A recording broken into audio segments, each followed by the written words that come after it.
अस्सलाम वालेकुम। हमने पीछे techniques used in cell biology का टॉपिक स्टार्ट किया था। तो हमने एक टेक्निक पढ़ ली थी सेल फ्रैक्शनेशन। आज हमने दो टेक्निक्स पढ़नी है, एक डिफरेंशियल स्टैनिंग, दूसरी माइक्रो डायसेक्शन। तो सबसे पहले हम डिफरेंशियल स्टैनिंग को देख लेते हैं। तो डिफरेंशियल स्टैनिंग से पहले हम स्टैनिंग को देखते हैं। स्टैनिंग एक ऐसी टेक्निक होती है जिसमें हम बायोलॉजिकल स्ट्रक्चर्स को कलर देते हैं। बायोलॉजिकल स्ट्रक्चर्स कौन कौन कौन से, जैसे सेल्स को, ऑर्गेनेलिस को, माइक्रो ऑर्गेनिज्म को हम क्या देते हैं, कोई स्पेसिफिक कलर देते हैं ताकि हम उन्हें विजुअलाइज कर सकें, हम उन्हें माइक्रोस्कोप के नीचे अच्छी तरह देख सकें। अब हम इन बायोलॉजिकल स्ट्रक्चर्स को कलर क्यों देते हैं, या हम ऑर्गेनेलिस को या माइक्रो ऑर्गेनिज्म को कलर क्यों देते हैं? क्योंकि बहुत सारे माइक्रो ऑर्गेनिज्म और जितनी भी जो ऑर्गेनेलिस होती हैं, सेल के इंटरनल स्ट्रक्चर्स होते हैं, वो मोस्टली होते हैं ट्रांसपेरेंट, यानी शफाफ होते हैं, साफ होते हैं, और लाइट उनमें जज्ब हो जाती है। जब भी हम उन्हें लाइट माइक्रोस्कोप के नीचे देखते हैं तो हम उन स्ट्रक्चर्स को ईजीली देख नहीं पाते या ईजीली डिस्टिंग्विश नहीं कर पाते। इस वजह से हम इन बायोलॉजिकल स्ट्रक्चर्स को कोई स्पेसिफिक स्टैंड देते हैं, कोई स्पेसिफिक कलर देते हैं, जिसकी वजह से हम उन स्ट्रक्चर्स को ईजीली माइक्रोस्कोप के नीचे देख सकते हैं। तो स्टैनिक एक ऐसी टेक्निक होती है जिसके ज़रिए हम बायोलॉजिकल स्ट्रक्चर्स को कोई स्पेसिफिक कलर देते हैं, जिसकी वजह से हम उन बायोलॉजिकल स्ट्रक्चर्स को माइक्रोस्कोप के नीचे ईजीली देख सकते हैं। और स्टैन हम उस कलर या डाई को कहते हैं जो हम यूज़ करते हैं फॉर स्टैनिंग। तो स्टैनिंग क्या हुआ? कलराइजेशन और डाइंग बायोलॉजिकल स्ट्रक्चर्स। और हम ये स्टैनिंग या डाइंग क्यों यूज़ करते हैं? ताकि हम बायोलॉजिकल स्ट्रक्चर्स को, ऑर्गेनेलिस को, सेल्स को, माइक्रो ऑर्गेनिज्म को आइडेंटिफाई कर सके या स्टडी कर सकें। अब इस स्टैनिंग का बेसिक प्रिंसिपल क्या है, कैसे कोई स्टैन किसी भी बायोलॉजिकल स्ट्रक्चर को कलर देता है। अब जितने भी बायोलॉजिकल स्ट्रक्चर्स हैं, कोई माइक्रो ऑर्गेनिज्म है, कोई ऑर्गेनेली है, उसकी कोई ना कोई केमिकल कंपोजिशन होती है। जो भी हम स्टैन या कलर यूज़ कर रहे होते हैं, ये उस बायोलॉजिकल स्ट्रक्चर की केमिकल कंपोजिशन को देखता है और उसकी केमिकल कंपोजिशन के मुताबिक उसके साथ जाके बाइंड करता है और फिर कोई स्पेसिफिक कलर देता है। तो अब स्पेसिफिक केमिकल कंपोजिशन का मतलब क्या है? यानी बहुत सारे डाई, ऐसे कुछ डाई होते हैं जिन्हें हम कहते हैं बेसिक डाई, जिन पे चार्ज होता है पॉजिटिव, और इनको यूज़ किया जाता है उन स्ट्रक्चर्स को विजुअलाइज करने के लिए जिनके ऊपर नेगेटिव चार्ज होता है या जिनका स्ट्रक्चर थोड़ा एसिडिक नेचर का होता है। इसके बाद कुछ होते हैं एसिडिक डाई जिनके ऊपर नेगेटिव चार्ज होता है, और इन एसिडिक डाई को हम यूज़ करते हैं उन स्ट्रक्चर्स को विजुअलाइज करने के लिए, उन स्ट्रक्चर्स को देखने के लिए जिनके ऊपर पॉजिटिव चार्ज होता है या जिनकी नेचर बेसिक होती है। तो इस तरह से हम इस प्रिंसिपल को फॉलो करते हुए जो स्टैन या कलर किसी भी बायोलॉजिकल स्ट्रक्चर्स के साथ जाके बाइंड करता है और हमें कोई स्पेसिफिक कलर मिलता है।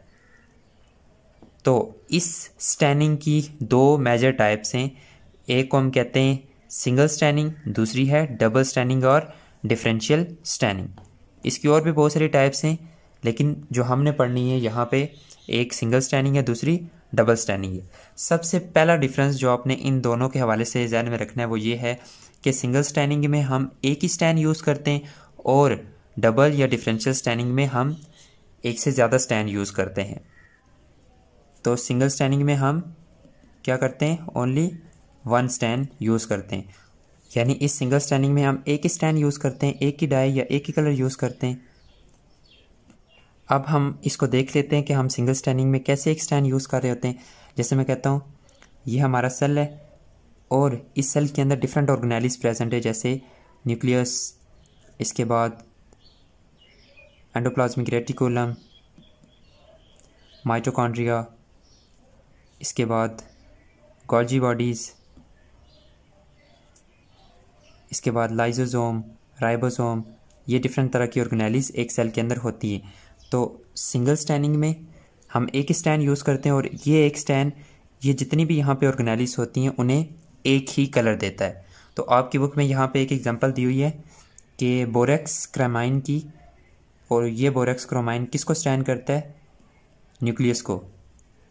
और ये भी सिंगल स्टैंडिंग के अंदर ही आता है क्योंकि हम इसमें भी एक ही स्टैंड यूज़ कर रहे हैं, लेकिन जो वैसे सिंगल स्टैंडिंग होती है उसमें जो भी हम एक स्टैंड यूज़ कर रहे होते हैं वो हमारी जितनी भी ऑर्गेनेलिस होती हैं उन्हें एक स्पेसिफिक कलर देता है।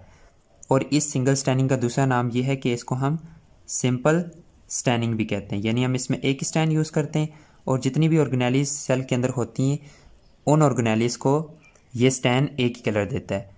तो यहाँ पे जो एग्जांपल दी हुई थी वो बोरेक्स क्रोमाइन की दी हुई थी जो न्यूक्लियस को स्टैंड करता है, वो भी सिंगल स्टैंडिंग के अंदर आता है क्योंकि हम उसमें एक ही स्टैंड यूज़ करते हैं। तो वैसे आपने सिंपल स्टैंडिंग में क्या पढ़ना है कि जिसमें हम एक ही स्टैंड यूज़ करते हैं और वो एक ही स्टैंड जितने भी ऑर्गेनेलिस होती हैं, जितनी भी ऑर्गेनेलिस होती हैं उन्हें एक ही कलर देता है। अब इस सिंगल स्टैंडिंग के कुछ ड्रॉबैक्स भी हैं। अब इस सिंगल स्टैंडिंग के क्या ड्रॉबैक्स हैं वो हम देख लेते हैं, क्योंकि अब यहाँ पे जितने भी बायोलॉजिकल स्ट्रक्चर्स होते हैं उनकी डिफरेंट केमिकल कंपोजिशन होती है, यानी न्यूक्लियस के अंदर कोई और चार्ज होगा, साइटोप्लाज्म के ऊपर और होगा, और जितनी भी ऑर्गेनेलिस हैं उनके ऊपर कोई और चार्ज होगा। इस वजह से ये जो स्टैंड हम यूज़ कर रहे होते हैं ये सारी की सारी ऑर्गेनेलिस को कलर नहीं देता। और इसका एक दूसरा ड्रॉबैक ये होता है कि बहुत सारे जो हमारे बायोलॉजिकल स्ट्रक्चर्स होती हैं, बहुत सारी ऑर्गेनेलिस होती हैं, उनका स्ट्रक्चर एक दूसरे से मिलता है। जैसे मैं कहता हूँ कि लाइजोसोम, इसके बाद राइबोसोम, ऑलमोस्ट पैरोक्सिसोम, इन सब का स्ट्रक्चर आपस में मिलता है। और इस सिंगल स्टैंडिंग में चूँकि हर एक को एक ही कलर मिला हुआ होता है तो हम उनको क्लियरली आइडेंटिफाई नहीं कर पाते। और हम एक और टेक्निक यूज़ करते हैं जिसे हम कहते हैं डबल स्टैंडिंग, जिसमें हम इन बायोलॉजिकल स्ट्रक्चर्स को ईजीली आइडेंटिफाई कर सकते हैं। सबसे पहली चीज़ जो आपने डबल स्टैंडिंग के हवाले से ध्यान में रखनी है वो ये है कि हम इसमें 2 स्टैंड या 2 डाई यूज़ करते हैं। और इसको डिफरेंशियल स्टैंडिंग क्यों कहते हैं? क्योंकि हम इस स्टैंडिंग को यूज़ करते हैं डिफरेंट जो सेलुलर स्ट्रक्चर्स होते हैं उनको डिस्टिंग्विश करने के लिए, उनको डिफ्रेंशिएट करने के लिए। इस वजह से हम इसे डिफरेंशियल स्टैंडिंग कहते हैं। ये सिंपल स्टैंडिंग हमें बेसिक इन्फॉर्मेशन देती है, लेकिन जो डबल स्टैंडिंग होती है इसमें हम फर्दर आगे सेल को स्टडी कर सकते हैं। और इसकी एक एग्जांपल है H&E स्टैंडिंग। H&E स्टैंडिंग, इसमें हीमोटॉक्सिलिन और ईओसिन को हम यूज़ करते हैं साइटोप्लाज्म और न्यूक्लियस को स्टैंड करने के लिए, यानी हम 2 स्टैंड यूज़ कर रहे हैं। इस वजह से ये डबल स्टैंडिंग है। इसमें जो हीमोटॉक्सिलिन है ये एक बेसिक डाई है और ये स्टैंड करता है न्यूक्लियस को, क्योंकि न्यूक्लियस के ऊपर कौन सा चार्ज होता है?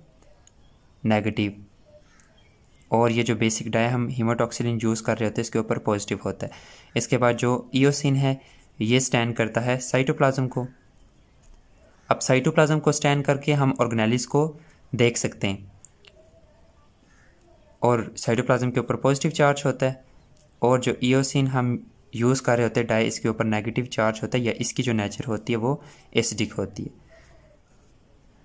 तो इस तरह से हम डबल स्टैंडिंग में उन बायोलॉजिकल स्ट्रक्चर्स को या ऑर्गेनेलिस को या माइक्रो ऑर्गेनिज्म को ईजिली डिस्टिंग्विश कर सकते हैं, उनके दरमियान ईजिली डिफरेंस कर सकते हैं, जो सिंगल स्टैंडिंग में किसी वजह से, किसी केमिकल या स्ट्रक्चरल प्रॉपर्टी की वजह से हम उनमें डिफरेंस नहीं कर पाते।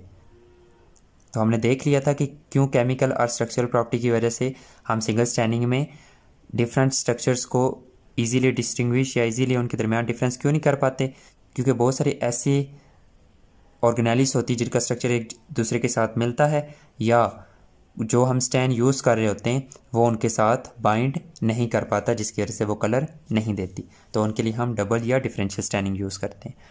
इसके बाद आता है माइक्रो डाइसेक्शन। माइक्रो का मतलब होता है स्मॉल और डाइसेक्शन का मतलब होता है काटना।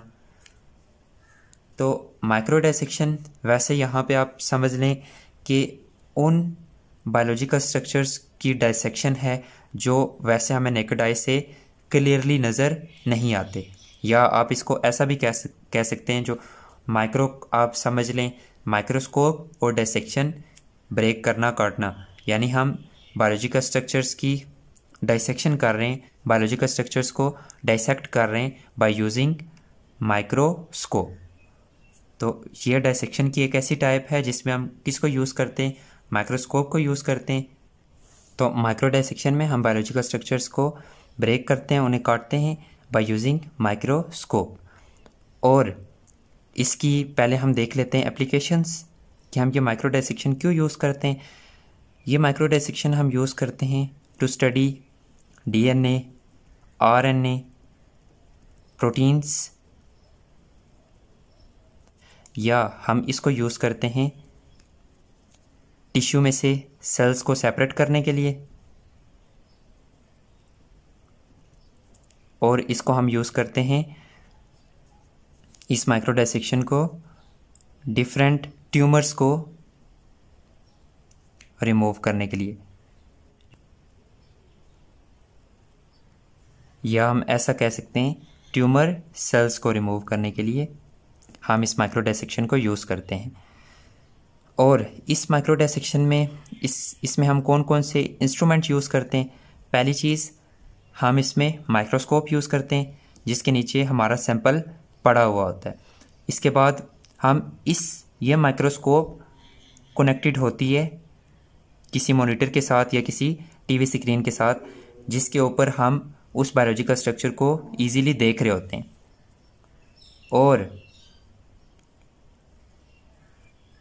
इसी टीवी स्क्रीन या मॉनिटर को यूज़ करते हुए हम किसी भी बायोलॉजिकल स्ट्रक्चर को क्या करते हैं, काटते हैं, उसको डाइसेक्ट करते हैं बाय यूजिंग स्पेसिफिक इंस्ट्रूमेंट।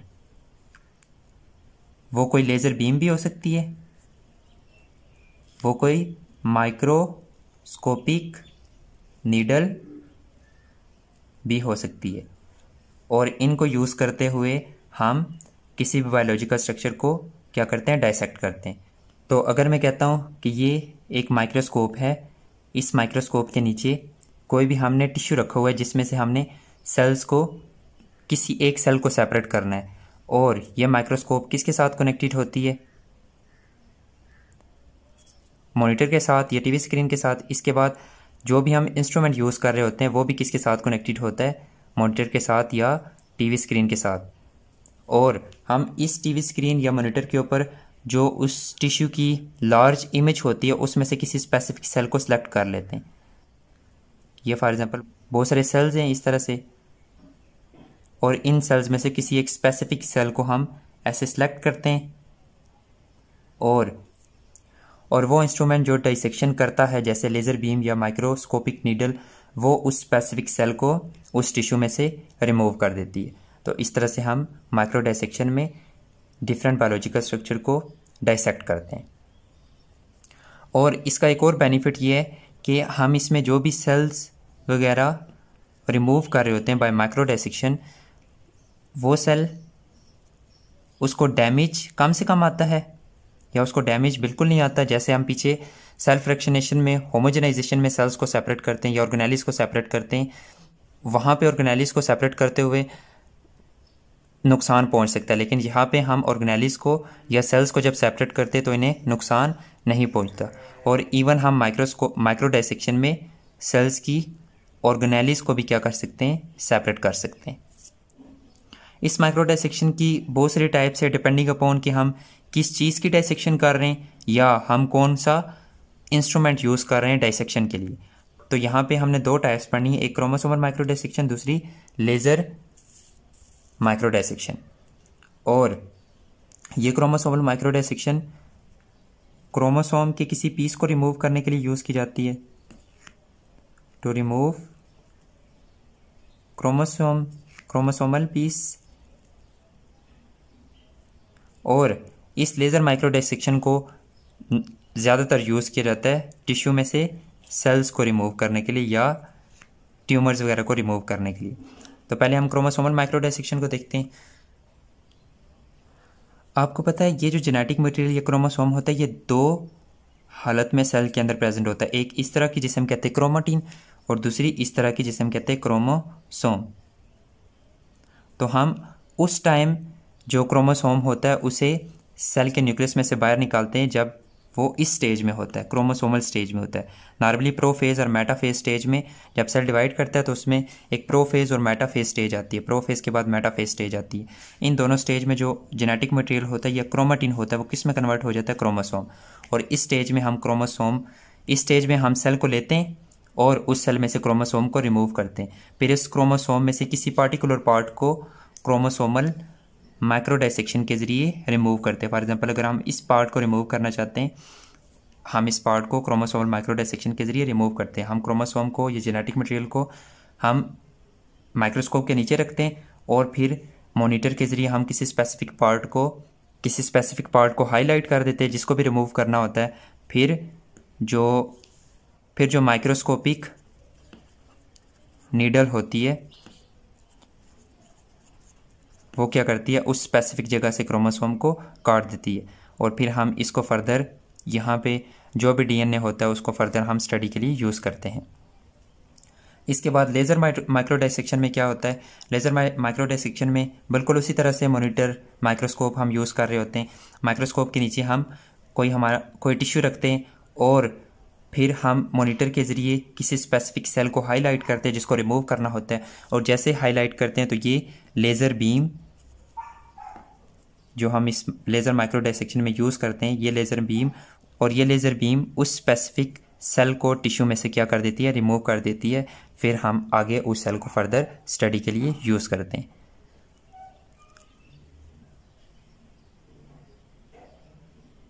तो ये हो गया differential staining and micro dissection. इसके बाद अगले लेक्चर में हम टिश्यू कल्चर को पढ़ेंगे।